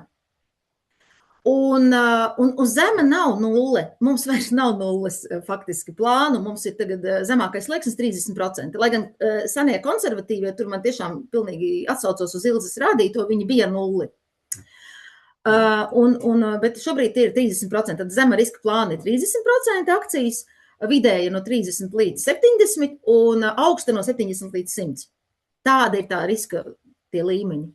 Un ko mēs te varam redzēt? Mēs te varam redzēt Trumpa faktoru pagājušā gadā, ja, jo tas, kas notika, atceraties, martā, ja, ar Trumpa amatā stāšanos februārī ļoti strauji tirgi, diemžēl, reaģēja negatīvi. Un tas nebija tāpēc, ka Trumps, bet tāpēc, ka viņa paziņojumi. Kamēr saprata, ka viņa makā nekrīt, un finanšu tirgi ļoti svārstīgi tieši uz paziņojumiem. Mazāk uz notikumiem, bet tieši uz tām vēsmām. Un līdz ko saprata, ka materializācija nebūs tik slikta, protams, tie akciju tirgi atkopās. Un ļoti ātri atkopās. Skaidrs, ka ja kāds no tiem, kas gatavojās pensionēties, bija martā, ja, iecerējis iet pensijā no augsta riska plāna, skaidrs, ka tas nebija gudrs lēmums. Ja viņš varēja atlikt, vai arī nebūt tajā plānā, ja, viņš būtu bijis zema riska plānā, tad viņam tā ietekme praktiski nebūtu bijusi, kā mēs te varam redzēt. Ja. Un savukārt, ja viņš varēja pagaidīt pusgadu, viņa tas augsta riska plāns būtu jau atguvies tādā veidā, ka viņš pat būtu nopelnījis. Un tāpēc ir ļoti, tas, ko es gribu teikt, un to mēs redzam ļoti daudz kā uzraugi, līdz ko tirgi gāžās, cilvēki skrien pēc naudas, arī uz 3. pensiju līmeni. Lūdzu, nedariet tā. Tas ir ļoti grūti nedarīt tā, katram tas ir tikai normāla reakcija, jo sajūta ir, ka kaut kas zūd, un ja nu zūd vēl vairāk, bet tās svārstības pat kritiskākajos brīžos ir bijušas 15%, 20%. Varbūt vairāk nav bijis pat ļoti lielās krīzēs. Protams, lielā finanšu krīze tur bija drusku cits stāsts, bet mums ir diversificēts portfelis. Mums nav nevienā, mums ir ļoti stingri apakšlimiti, kad katrā vienā mazā, teiksim, uzņēmumā, vienā Apple nevar nopirkt pusplāna līdzekļus, investēt tikai Apple akcijās. Līdz 5% var, bet ne vairāk. Ja? Tāpēc tā diversifikācija šajā brīdī pensiju plānos strādā kā plus. Un tas, ko mēs redzam, un ko mēs arī droši vienmēr saku, kad vērtība krītas nevis pārdodam, bet pērkam. Tas ir iemesls, kāpēc, kad vērtība krītas, es 3. pensiju līmenī turpinu maksāt un maksāt, cik nu varu. Savukārt 2. pensiju līmenī tur nav mūsu ziņā, cik maksāt, tur vienkārši automātiski nonāk tā nauda. Un tāpēc es saku tā, un kad man vēl jautā, ko tagad darīt, un te bija jautājums, ko darīt, vai tagad jāņem 100% plāns, es drošāk tomēr es teiktu, ka tādos ļoti lielu svārstību brīžos nedarīt neko. Nogaidīt, lai nomierinās tirgi, jo to labi var redzēt pēc līknēm, kā tie tirgi nomierinās, un tad pieņemt normāls lēmumus, jo tā nav birža, kur tu no rīta paskaties cenu un vakarā pārdod. Jo kādreiz tās svārstības ir tik ātras, ka tagad tu izdomās, ka tagad ir tas brīdis, un tā kā reāli, un tā pārdošana, tā plāna maiņa nenotiek vienā dienā. Tur ir kāda jārēķinās ar nedēļu noteikti. Ja? Tur atkal VSA vairāk Ilze pastāstīs, kad tas notiek, bet tur jārēķinās ar dažām dienām obligāti. Un var gadīties tā, ka jau situācija būs mainījusies. Un tas tikai vēlreiz pierāda to, ka pensiju plāni ir ilgtermiņa plāni, un viņus nevajag katru dienu nevirināt, ne skatīties, ne nervus bojāt. It nevienam, ne finansistam, ne nefinansistam. Bet riska līmeņi laiku pa laikam ir jāmaina, tādēļ, ka mēs vecums mums, kā saka, jaunāk neviens nepaliekam, un mums zināmos brīžos tie lēmumi ir jāpieņem un jāpaskatās. Un te vēl viens mazs moments. Ja tagad es būtu aizskrējusi tajā martā, aprīlī, no aprīļa būtu pārdevusi savu 100% aktīvo, to saucamo aktīvo plānu, tā viņš tur arī saucas, to augsta riska plānu, un aizgājusi uz zema riska plānu, jūs redzat, cik es kopumā būtu nenopelnījusi uz gada beigām. Jo te ir pret to brīdi, kad tas notika, kā man būtu mainījusies vērtība.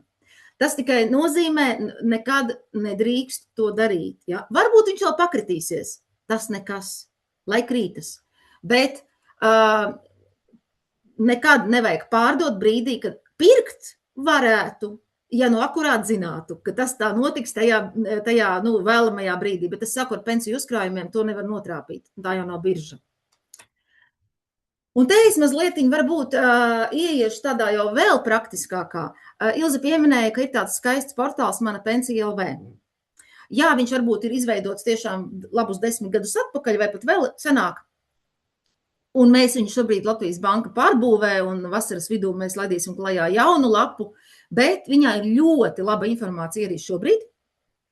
Un es gribu jums parādīt mazliet, kā viņu lietot. Tātad tas, kas te ir, un te ir tāds izvilkums, tātad Mana pensija LV, ja kādam ir iespēja tagad šobrīd ieklibināt pārlūkā, tas būtu ļoti vērtīgi. Un ieiet sadaļā pensiju 2. līmenis un sadaļā ieguldījumu plānu dalībniekiem paredzētā informācija, pamatinformācija. Tur atvērsies visi plāni, tie tagad ir, manuprāt, 34 jau, ja? Un ir tāds PDF mazā ikoniņa, kurai var uzklišķināt un atvērt konkrētus pamatinformācijas dokumentus. Es viņu mēģināšu atvērt no šejienes. Viņš man atvēra citā pārlūkā, bet es parādīšu. Vai jums pamainījās kaut kas, vai jums joprojām rāda to prezentāciju?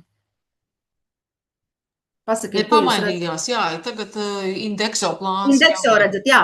Indekso nav tāpēc, ka viņš mums patiktu vairāk vai mazāk, bet viņš ir vissvaigāk atjaunotais dokuments, kuru mēs arī tāpēc gribam parādīt.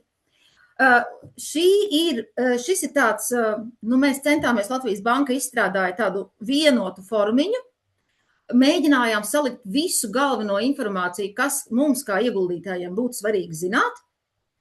Par katru plānu ir šāds, dokuments, skan jau briesmīgi, informatīva lapa. Un es jūs ļoti ātri izvedīšu cauri, viņa, manuprāt, 4 lapām, bet ļoti lieliem burtiem jūs jau redzat. Vārds sakot, te ir uzrakstīts, kādam vecumam viņi to plānu ir domājuši, aprakstījuši, kā viņi viņu pozicionē, protams, kas tie ir, kas pārvalda. Tālāk ir ļoti svarīga informācija, kas bieži vien mūs interesē, kur tiek ieguldīts man pensijas uzkrājums. Šajā gadījumā te ir arī ģeogrāfija. Starp citu, ar visu to, ka tie ir tikai kapitāla vērtspapīri, arī Latvijā tas ir 2% apmērā, ja? Un te ir rakstīts, ka tas ir ar augstiem ieguvumiem un riska līmeni. Ir tāda lieta kā ilgtspējīgi ieguldījumi, ja ESG saukti, ja? Šim plānam viņu nav, bet to viņi arī apraksta, un tad viņi apraksta politiku, kur viņi iegulda, kāda viņu pieeja. Tālāk mums ir tāda likuma prasība, un visi pārvaldnieki to arī čakli pilda, aprakstīt savu ieguldījumu politiku Latvijā.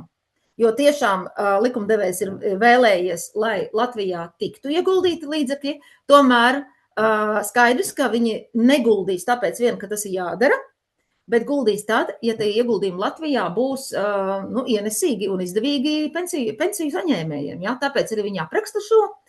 Tālāk ir aprakstīts, kā tiek pārvaldīts pensijas uzkrājums, vai tā ir aktīvā pārvaldība jaukta vai pasīva. Un tas, principā, un viņi apraksta. Tā kā tur tādas definīcijas varbūt nav dotas klāt, bet pasīva, tā ir tie saucamie indeksu plāni. Tas ir tad, kad praktiski viņi pērk pa iespējami lētākajām cenām, viņš ir viszemākajām komisijām, bet viņi arī paļaujās uz ļoti plašu diversificētu pasaules finanšu instrumentu portfeli, un praktiski viņi aktīvi netirgo, nepērk un nepārdod, kad kaut kas tirgos mainās. Viņi paļaujas. Un tas, starp citu, pēc arī pierādījies, ka ilgā termiņā tas atmaksājas. Tad tas ir indekso šajā gadījumā izvēlētā stratēģija. Tālāk par risku ietekmi, tas ir varbūt tāda mazliet sarežģītāk lasām vēl, un tomēr kādam varbūt arī noderīga. Un tad ir viena tāda daļa, cik tas maksā. Par izmaksām. Tās ir tās slavenās komisijas. Ja? Un te ir minētas, katram plānam ir savas maksimālās maksas. Viņas ir noteiktas prospektā, kura kopsavilkums arī ir šis te informatīvais dokuments. Tātad viņiem pārvaldnieki nosaka sev fiksēto maksas daļu, kas šajā gadījumā 0,33% no gada pārvaldībā esošiem aktīviem. Ja? Tas ir viss aktīvi, kas ir gadā. Mainīgā komisija viņi neņem. Mainīgā komisija tā ir komisija, ko saņem tad, ja ir rezultatīva, teiksim tā, ja pārsniedz pasaules uzstādītos indeksus, ja nopelna vairāk nekā vispār varētu normāli nopelnīt. Tā kā pasīvi pārvaldītiem plāniem viņi pelna līdz ar pasaules indeksiem, līdz ar to tad tas tā kā nebūtu loģiski mainīgo komisiju likt. Un viņi arī to nedara, ko mēs augstu vērtējam. Tad ir atlīdzība turētāju bankai. Un tā ir tā summa, ko varētu uzskatīt par kaut kādu turētāju bankas peļņu, bet arī tā nav nekāda peļņa, tas ir reāli darbs, ko turētāja banka dara. Jo viņa pērk un pārdod instrumentus, viņa kontrolē visus ieguldījumu limitus, viņa sako līdzi, kā darbs tiek organizēts pārvaldniekā. Es teikšu tā, viņa tāda uzrauga garā roka ar konkrētām pensiju pārvaldes funkcijām. Tā kā viņi tiešām to naudu arī godīgi atpelna. Un tad ir prognozētie pārējie izdevumi, kas vairāk ir saistīti ar šo te akciju un obligāciju pirkšanu un pārdošanu. Kopā tie ir 0,39%, ja, kurus tad arī katru gadu, te tagad ir uzrakstīts, kopējais pensijas uzkrājums ir 1000 eiro, tad tie būs 3,90 gadā, ja tie ir 10 000, tad tie būs 39 eiro gadā. Ja. Tāda nosacītais princips. Un tad ir papildu informācija, kur vēl kaut ko var atrast, un, protams, visbeidzot šāda. Tad tas ir tas, ko es gribēju padalīties, jo tas, manuprāt, ir vērtīgi, ja ir laiks, tad to var paskatīties vismaz tiem plāniem, kas ir ieinteresējuši, bet kur redzēt, kuri ta plāni varētu ieinteresēt. Jūs redzat tagad atpakaļ tabulu? Pakomentējiet, ko jūs atpakaļ tabulu, jā. Jā, lieliski. Tā joprojām ir mana pensija LV un joprojām pensija 2. līmenis, bet tagad ir apakšsadaļa aktuālie dati. Šis ir, es teikšu tā, mums pašiem laikam mīļākais atvērums, ja?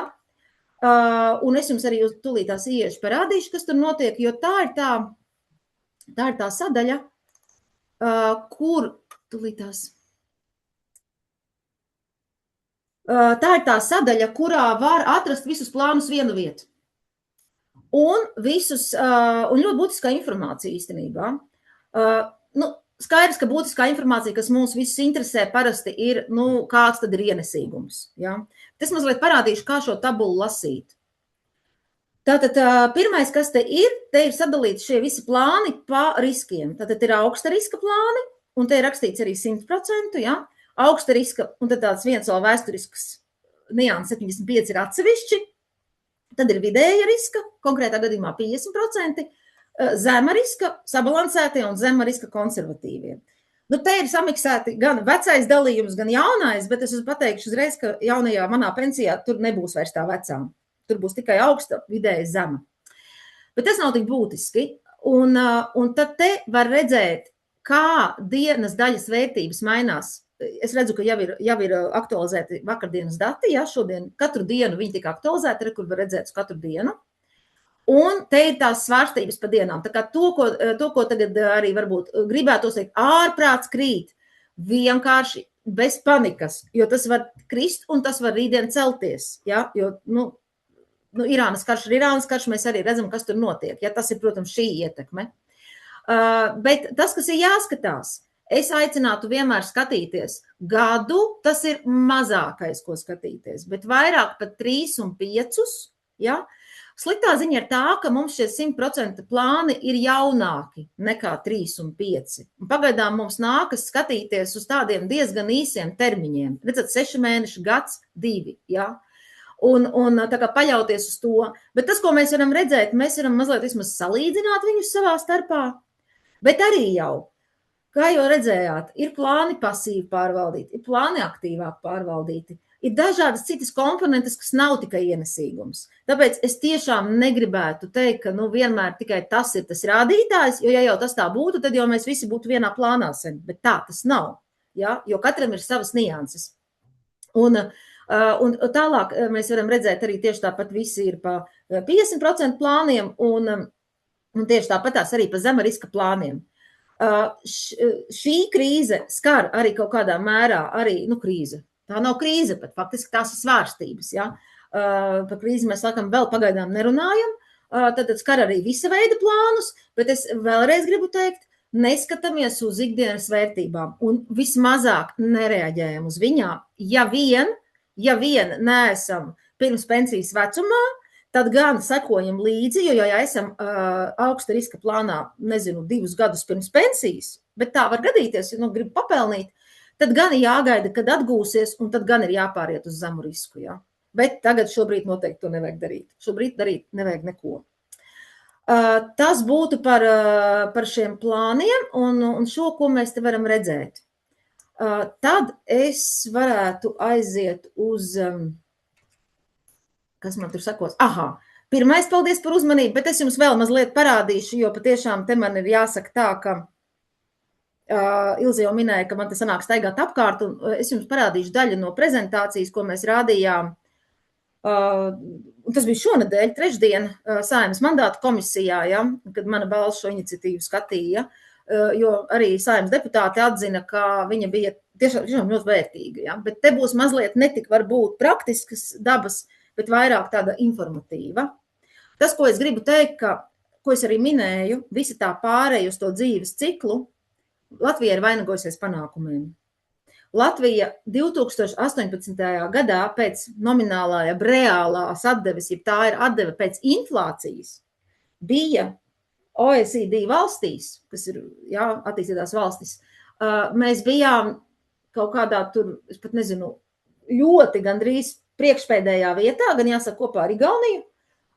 Mēs bijām ļoti vāji rezultāti uzrādījuši, kas, protams, joprojām ir pozitīvs, bet ļoti vājš. Savukārt, pēc visām reformām, ko es tūlīt ātri ieskicēšu, mēs esam nonākuši augšgalā. Jā, mēs esam 6.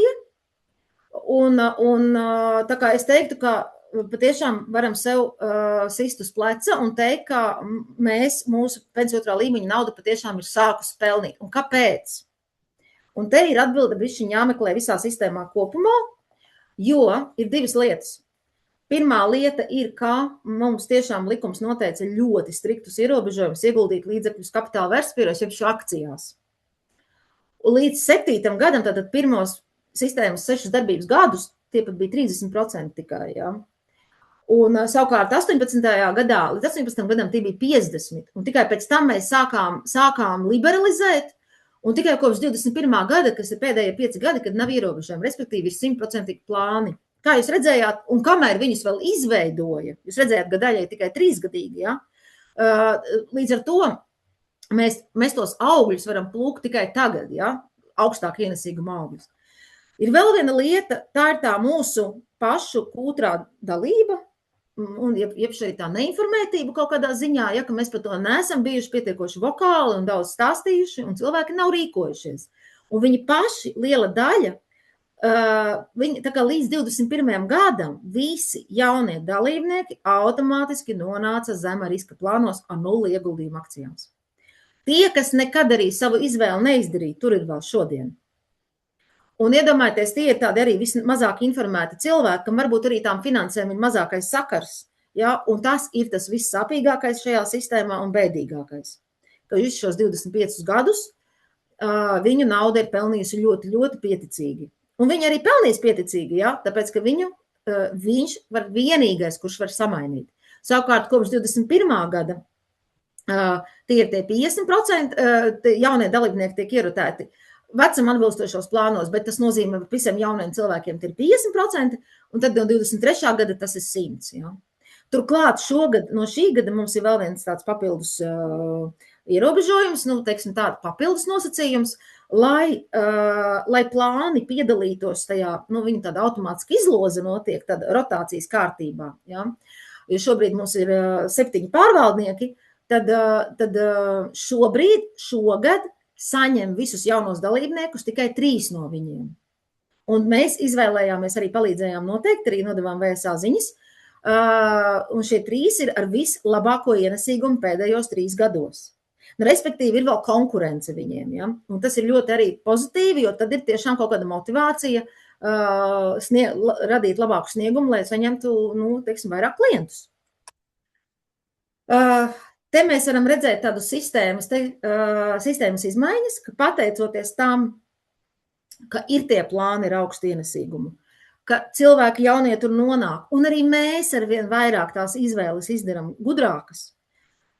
Kopumā visa sistēma, pensijas 2. līmenis, jau 65% apmērā ir ieguldīts akcijās. 20. gadā 33% bija akcijās.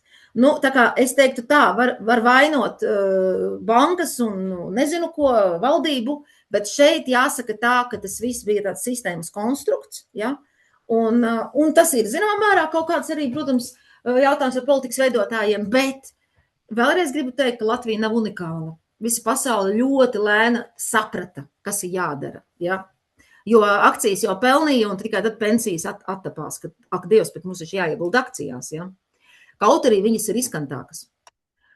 Un te es jums parādīšu, kā tie ienesīgumi mums te veidojās.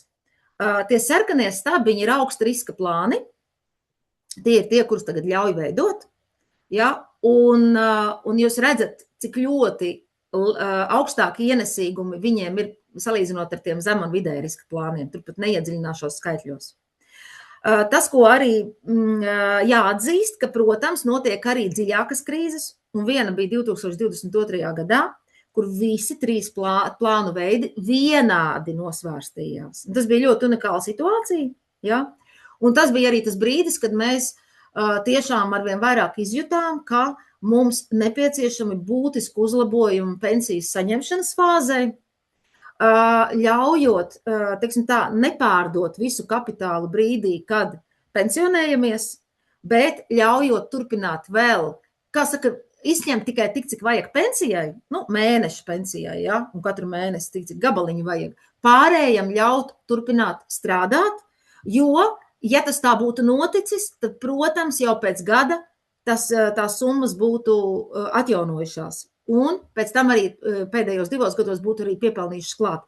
Tā kā, diemžēl, mums šobrīd likumdošana to neparedz, bet es uzreiz gribu teikt, ka mēs strādājam pie tā, kad mēs esam devuši priekšlikumus un tiešām Labklājības ministrija ir metusies ar VSA kopā lielā darbā. Ja, un es ceru, ka par šo gadu būs jau likumdošanas paka gatava. un varēs uz rudeni jau virzīt tālāk un būs situācija labota. Ja, jo šāds te risks pastāv un ar to risku ir jārēķinās. Ja. Vēl pieminētās komisijas, kas, protams, arī nav jau tā, ka dūma bez uguns, jo vēsturiski komisijas augstās bija problēma Latvijai, un tas bija līdz 17. gadam. Bet kaut kādā ziņā atkal gribu bišķiņa attaisnojumu iedot, jo arī pasaule cīnījās ar līdzīgām komisijām, nu varbūt ne tik augstām, bet arī tuvu tam.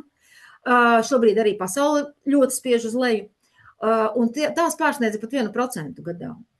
Tiesa, tas aktīva apmērs, kam viņš tika piemēros, bija nesalīdzināmi mazāks. Ja? Tagad mēs jau esam ap 10 miljardiem, tad 17. gadā tie netuvu nebija, ja? Mazākā puse, manuprāt.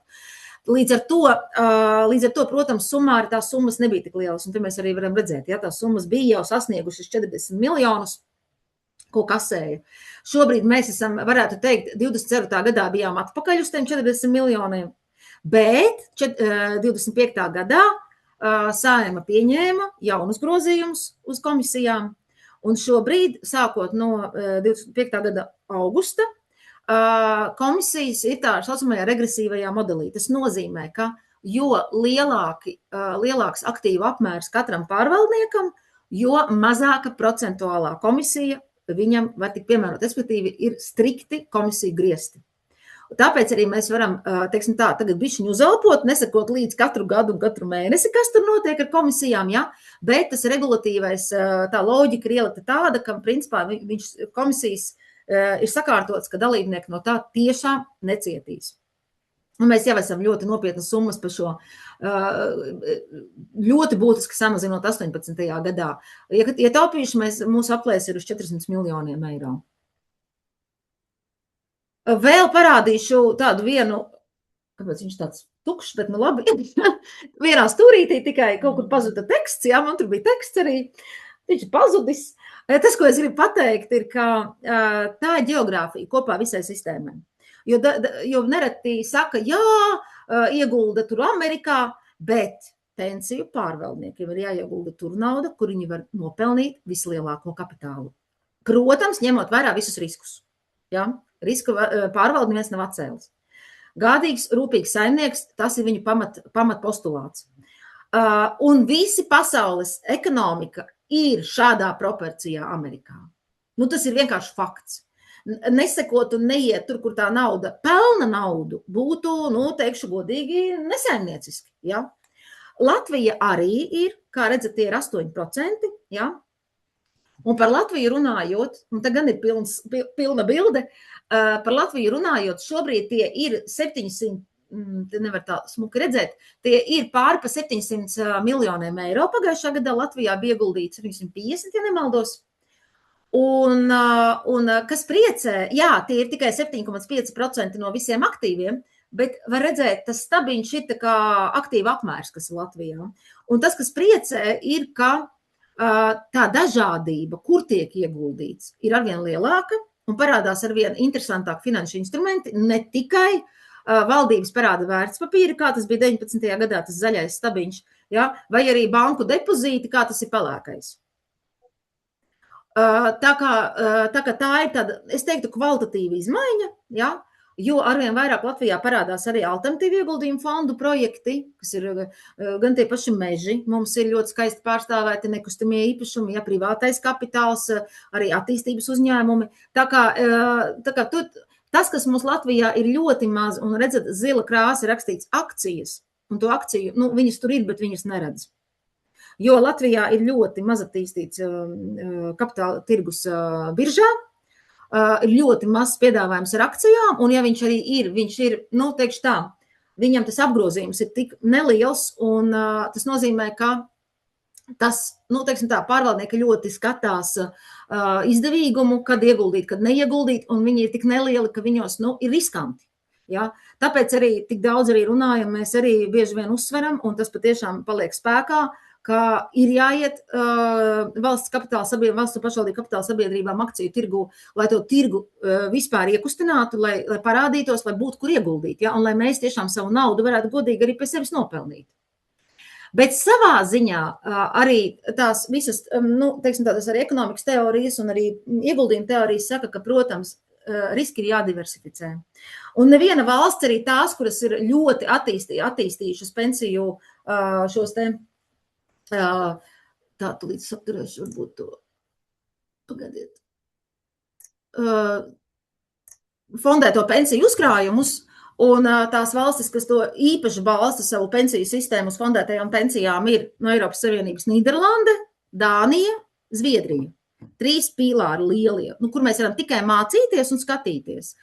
Un arī viņām ir ieguldījumi vietējā kapitālā, bet arī viņas skatās līdzi, lai viņi nebūtu pārmēru lieli. Jo kāpēc?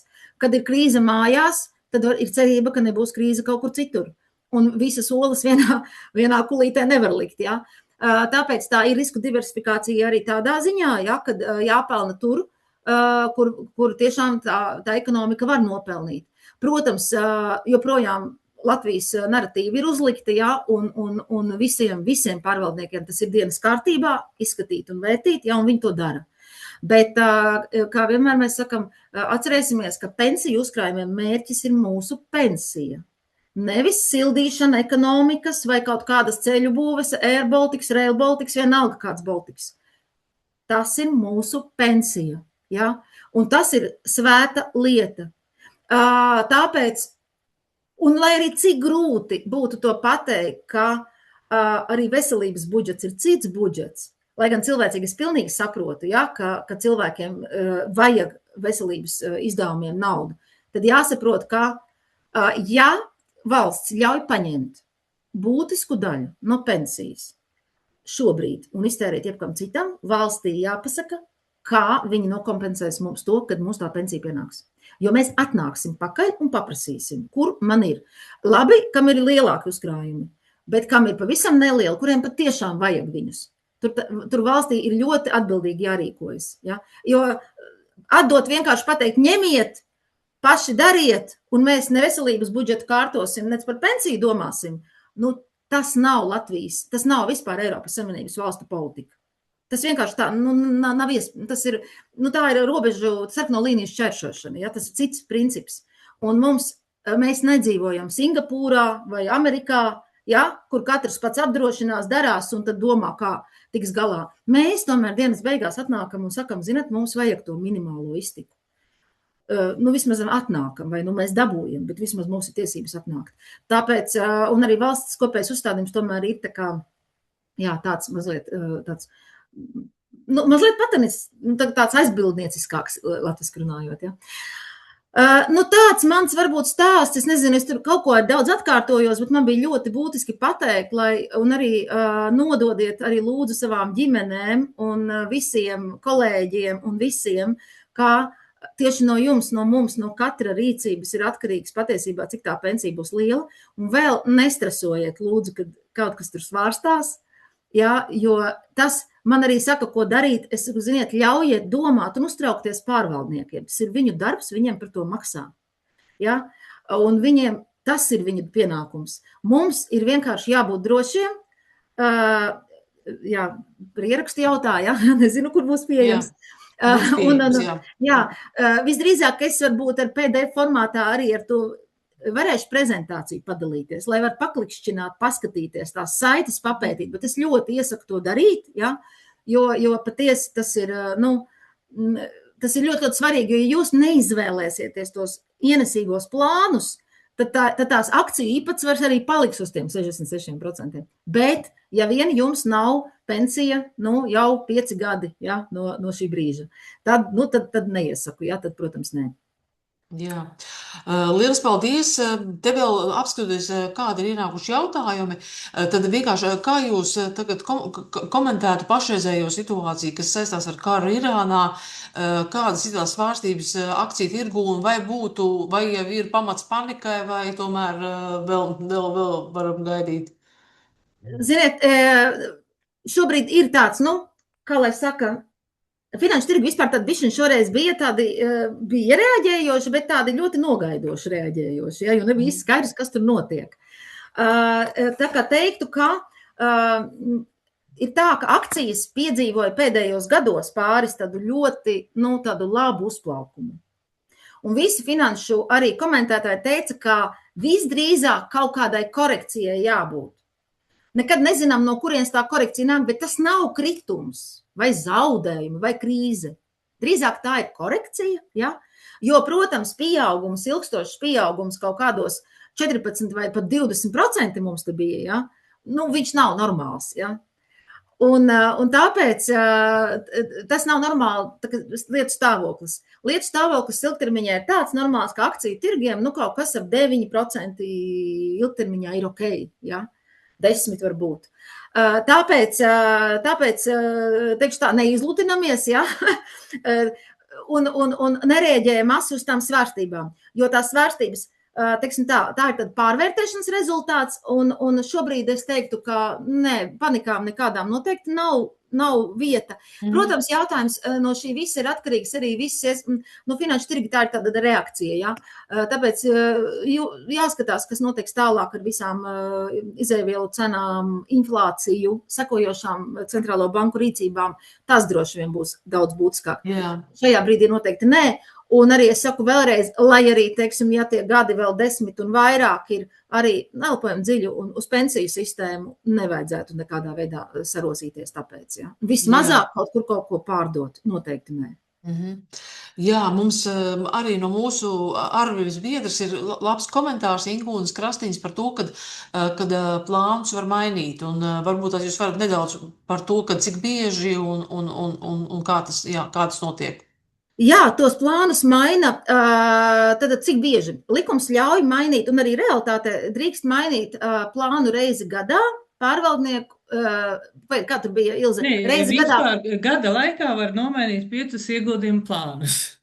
Pie esošā līdzekļu pārvaldītāja jūs varat nomainīt, veikt 2 maiņas. Tiksim, jūs esat līdzekļu pārvaldītājs plānā A. Jūs varat aiziet uz B, aiziet uz C. Tad no C jūs varat nomainīt līdzekļu pārvaldītāju uz līdzekļu pārvaldītāju, un tur 2 reizes vēl nomainīt ieguldījumu plānu. Bet jums to visu nevajag darīt. Nekādā gadījumā nedariet. Jā, to nedariet, lūdzu. Jā, izvēlieties savam vecumam, teiksim, atbilstošo plānu, un cenšaties būt tur pēc iespējas, teiksim, ilgāk, un izbaudiet visas svārstības, izbaudiet visas krīzes, sakrustojiet pirkstus, lai mēs ieguldītu uz zemākajiem punktiem jums iemaksas 2. līmenī, lai pēc tam būtu lielāka peļņa. Nu, respektīvi, mainīt var diezgan bieži, bet es nezinu, kāpēc 5 reizes tev Ilze sanāca likums, tur ļauj kaut kā bišķi savādāk. Nē, tā ir pie esošā līdzekļu pārvaldītāja 2 reizes var mainīt ieguldījumu plānu, tad līdzekļu pārvaldītājs, un tad pie nākamā var mainīt 2 reizes plānu. Ok, tad respektīvi, tāpēc ir 5 maiņas. Tāpēc ir 5 maiņas. Nu, katrā ziņā, ja neesat neko mainījuši gadu, noteikti mainīt varat jebko. Es tā teikšu. Bet es ļoti nerekomendēju gadā reizi kaut kur skriet, jo tomēr ir vēl viena lietiņa. Es arī tikko nomainīju nesen, nevis tikko, ne tāpēc, ka ir āna, bet pavisam cita apsvēruma dēļ, jo man tāda vecuma kategorija jau iestājās, ka man jāpamaina bija. Un es redzēju, ka man kaut kādas 2 dienas nauda nestrādāja. Nu tā. Ja jau atklāti, tad līdz galam, ja? Un es nezinu, vai varbūt tajā brīdī man jau smējās, varbūt labi, ka nestrādāja. Tur tieši kaut kāds svārstības iekrita. Pati plāna maiņa, tad arī maksimālais termiņš ir 15 darba dienas, bet tas ir, šeit ir jāņem vērā, ka tā nauda stāv pie līdzekļu pārvaldītājiem. Tas ir vienam ir dots laiks, teiksim, maksimālais termiņš 10 dienas šos līdzekļus pārskaitīt mums, un tad mēs pārskaitām nākamajam līdzekļu pārvaldītājiem. Bet parasti nav tik ilgi tās maiņas. Tiksim, ja šodien mēs saņemam iesniegumu, mēs nākamajā nedēļā viņu izpildam. Tas ir, tiksim, labi, šodien būtu par vēlu. Tiksim, ja jūs vakar iesniedzāt iesniegumu, mēs pirmdien jums aprēķinām kopēju uzkrāto kapitālu, paprasam līdzekļu pārvaldītājiem, viņš mums, teiksim, 3. 4. iedod to naudu, tad viņa nestrādā. Un tad mēs 4. vai 5. viņu iegūdam tam jaunajam izvērtēm, un tad viņa strādā. Tātad viņa nestrādā tikai tajā punktā, kamēr mēs sagaidām to naudu un kad pārskaitām to naudu. Nu jā, bet tas tīri tāds, un kur to var izdarīt Latvija LV? Bet kā meklēt, droši vien tajā meklētajā ierakstīt, mainīt pensiju otrā līmeņa plānu, un tad tur vajadzētu atrast. Bet es teikšu godīgi, tādu īsceļu es neiedošu. Nav tik nemaz viegli atrast. Ne, tur jau uziet, teiksim, uz otrā līmeņa sadaras, tur VSA pakalpojumi, informācija pakalpojumi uz otrā līmeņa sadaras, tur arī uzreiz ir jūs ieguldījuma plāns un arī opcija mainīt. Un tad viņš kaut kā tur ja būtu sarežģīti, plāna maiņas nebūtu veikti. Nav neizdarāmas, bet nav tā kā, neliks pats ārā, ja tur drusku jāapmeklē. Bet to visu var izdarīt un tiešām un tos mantošanu noteikti salieciet. Un vēl par plāna maiņu, kas ir būtiski, teiksim, ja jūs šodien iesniedzat iesniegumu, sapratāt, ka kļūdījāties ieguldījuma plānā, lūdzu tajā pašā dienā iesniedziet jaunu iesniegumu ar jaunu plānu. Mēs ņemsim vērā arī pēdējo iesniegumu, kamēr mēs neesam uzsākuši pašu plāna maiņu. Kādreiz tas arī var notikt arī nākamajā dienā, ja? Teiksim, pirmdien iesniedz nepareizi iesniegumu, otrdien, trešdien droši var mainīt, teiksim, to iesniegumu, jo bieži vien cilvēki prasa atcelt iesniegumus vēl kaut ko, ja mēs skatāmies, tad viņiem sakam, iesniedziet atkārtot iesniegumu, ja vairs nevar neko atcelt, mēs sakam, piedodiet, mums vajag pamatu atcelt, jo kļūdījos vai mani pierunāja pēkšņi kaut kas, es nezinu, tas nav īsti pamats atcelt šo iesniegumu. Tur jābūt pēc administratīvā procesa likuma, tas ir maldī, piespiedu kārtā vēl kaut kas tāds. Jā, es vēl skatos uz jautājumiem, kas tika iesūtīti iepriekš, un mēs neesam atbildējuši uz 2 jautājumiem. Tas, laikam, droši vien būs Ilzei vairāk par to, kas notiek ar pensiju. Tad, kad, piemēram, es esmu pensionārs un es, diemžēl, nomirstu, un kas notiek ar to uzkrāto pensiju kapitālu, vai viņš aiziet valstī, un tad šī nauda ir zaudēta. Es liekas sniedzu šo atbildi. Ja ir mūža polise, tad norādīts labuma guvējs, tad līdz garantijas periodam maksā labuma guvējam. Ja nodzīvo cilvēku nekā garantijas, tas periods 20 gadi, tāda izmaksa vairs nekāda nav nekur. Ja ir pievienots pie vecuma pensijas, tad atbilstoši pēc nāves visi miršanas pabalsti un pārdzīvojušiem laulātajiem, ja ir tāds. Jā, un vēl viens pavisam īsts jautājums, vai var novēlēt vienam bērnam? Droši izvēlēties civillikumu un interesēties pie notāra, kā testamentā pārējos izsvītrot. Jā. Un vēl ar plānu maiņu es gribēju teikt, ka, manuprāt, šogad stājās spēkā tie grozījumi par to, ka bankām ir piekļuve informācija par katra, tā teikt, strādājošā izvēle. Un tāpēc es vienkārši arī, tā kā es esmu izvēlējusies plānu, man uzreiz ar mani tik līdz banka uzzināja to, ko es esmu izvēlējusies, man uzreiz arī atsūtīja informāciju, ka es neesmu izvēlējusies pareizo plānu un nevis, ne jau pareizo, bet, neatbilstošo. Vecumam atbilstošo, jā. Jā, un tā kā, bankas arī tam seko līdzi. Es pastāstīšu varbūt mazliet par to, jā. Sekundīti, nevis bankas, bet līdzi. Nevis bankas, jā, sāksim ar to par no bankas, bet gadījumā. Ja ar jums sazinās banka, lūdzu ziņojiet, jo tas ir personas datu aizsardzības pārkāpums. Nē, viņiem ir savs kopīgs call centrs visdrīzāk. Nē, jā, bet ja saka, ka atsevišķi kaut kādas bankas sāk to teikt, tad nedariet neko. Bet ziniet kā, es šeit gribētu tiešām arī aicināt tos, kas nav, jo kāpēc varēja uzrunāt banka, jo acīm redzot, jūs esat tās bankas klients, un viņiem ir jūsu dati. Tad viņi tā kā var, bet jāsaprot, kā mēs varam izvēlēties ne tikai savu banku, kur mēs esam klienti, pārvaldnieku pakalpojumus. Mēs varam izvēlēties INVL, kurai nav bankas. Ja, mēs varam izvēlēties Indexo, kuriem banka ir, bet mēs, tur ir ļoti vēl salīdzinoši ne visi esam klienti, ja. Līdz ar to daudziem nav mūsu datu, vienkārši nav, un viņi mūs nevar atrast, bet mēs zinām, kuri tie ir. Tāpēc tas, ko es gribu tikai piekrist, ka no 2024. gada jau 1. jūlija ir spēkā atkal vēl viens regulējums, kas ļoti palīdz, jo tiešām pārvaldnieki aktīvi mēģina sasniegt un uzrunāt savus, viņiem to likums arī liek, starp citu, ja? Aktīvi uzrunāt savus klientus un pastāstīt, vai viņi ir vecuma atbilstošā plānā un noskaidrot vēl, kādas viņam ir vajadzības. Un vai intereses, piemēram, ilgtspējīgi ieguldījumi, vai tur pasīva aktīva pārvaldība, vai viņš tur varbūt Latvijā grib vairāk un tā. Līdz ar to tas viss ir viņiem jādara.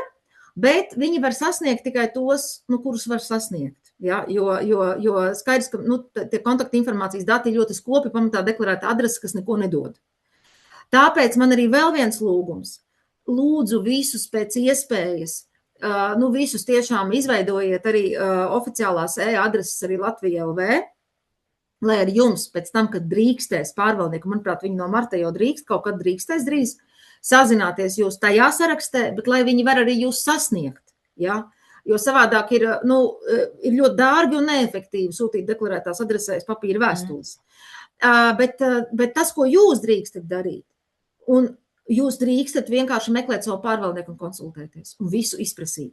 Visus nērtākos jautājumus, visus jocīgākos jautājumus, lai viņš stāsta un pamato.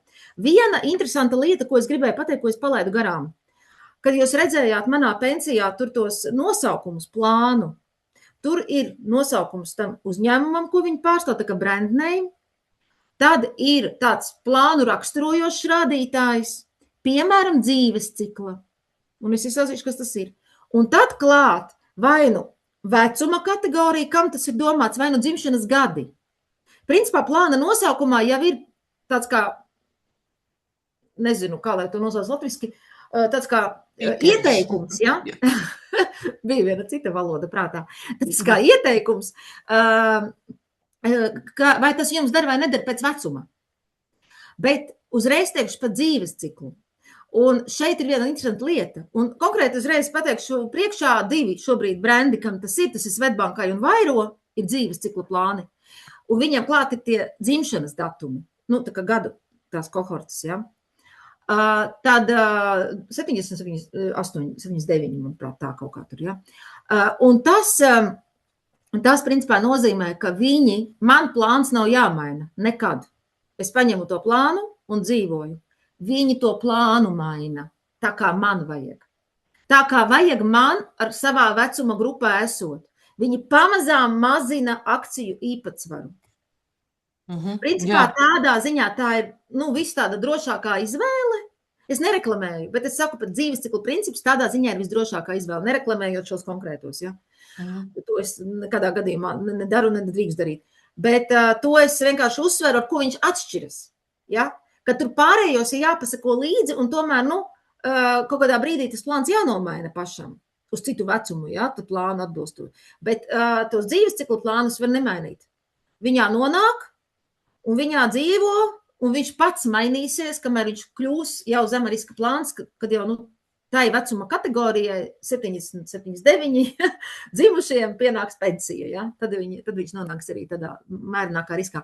Tā kā es teiktu, ka tas ir arī tāds viena pieeja, un tā, starp citu, Lietuva ir uzbūvējusi visu savu sistēmu. Tas arī ir dzīvot spējīgi. Lietuva gan izdarīja tā, ka viņi visus ierotēja, neprasīja nevienam. Visus automātiski sakārtoja. Un ļoti vinēja. Kopā ienesīgi mums ļoti vinēja. Jo mēs tomēr daudz izvēles neesam izdarījuši, un daudz ir aizbraukuši no Latvijas un vēl kaut kur, ja. Un līdz ar to tas, teiksim tā, šādos gadījumos tas atmaksājas. Bet mums pašiem tas ir jādara. Jā, paldies. Vēl viens no pēdējiem tādiem jautājumiem, vai strādājošam pensionāram jāizvēlās mantinieks vai un mūža polisē? Manuprāt, kad tikai mūža polise ir tikai vienīgā opcija, vai tā ir? Es pateikt, strādājuši pensionārs jau saņem izmaksu no jau viss ir izdarīts. Kapitāla un izvēle ir jau izdarīta. Jā, skaidrs. Ja viņš pensiju saņem. Ja viņš pensionārs. Tieši tā. Jā, vai vēl kādam ir kādi jautājumi? Tad tagad ir īstais laiks tos uzdot. Jautājumu nav, tas nozīmē, ka mums ir bijuši ļoti labas prezentācijas. Es arī gribētu visiem tad informēt, ka mēs, visticamākais tas būs pirmdien, izsūtīsim dalību organizācijām prezentācijas. Mēs ceram, mēs varam šīs prezentācijas nosūtīt visiem dalību. Es nosūtīšu tādu versiju, ko varēs, jā. Un ierakstu, jo mēs ierakstījām šo tā webināru, un tad, jāsaka tā, kad cerēsim, ka mūsu ieguldījumi atmaksāsies ar lielu uzviju. Beigsim uz šīs pozitīvās nots, jā. Liels paldies visiem! Paldies! Paldies! Jā, paldies, visu labu!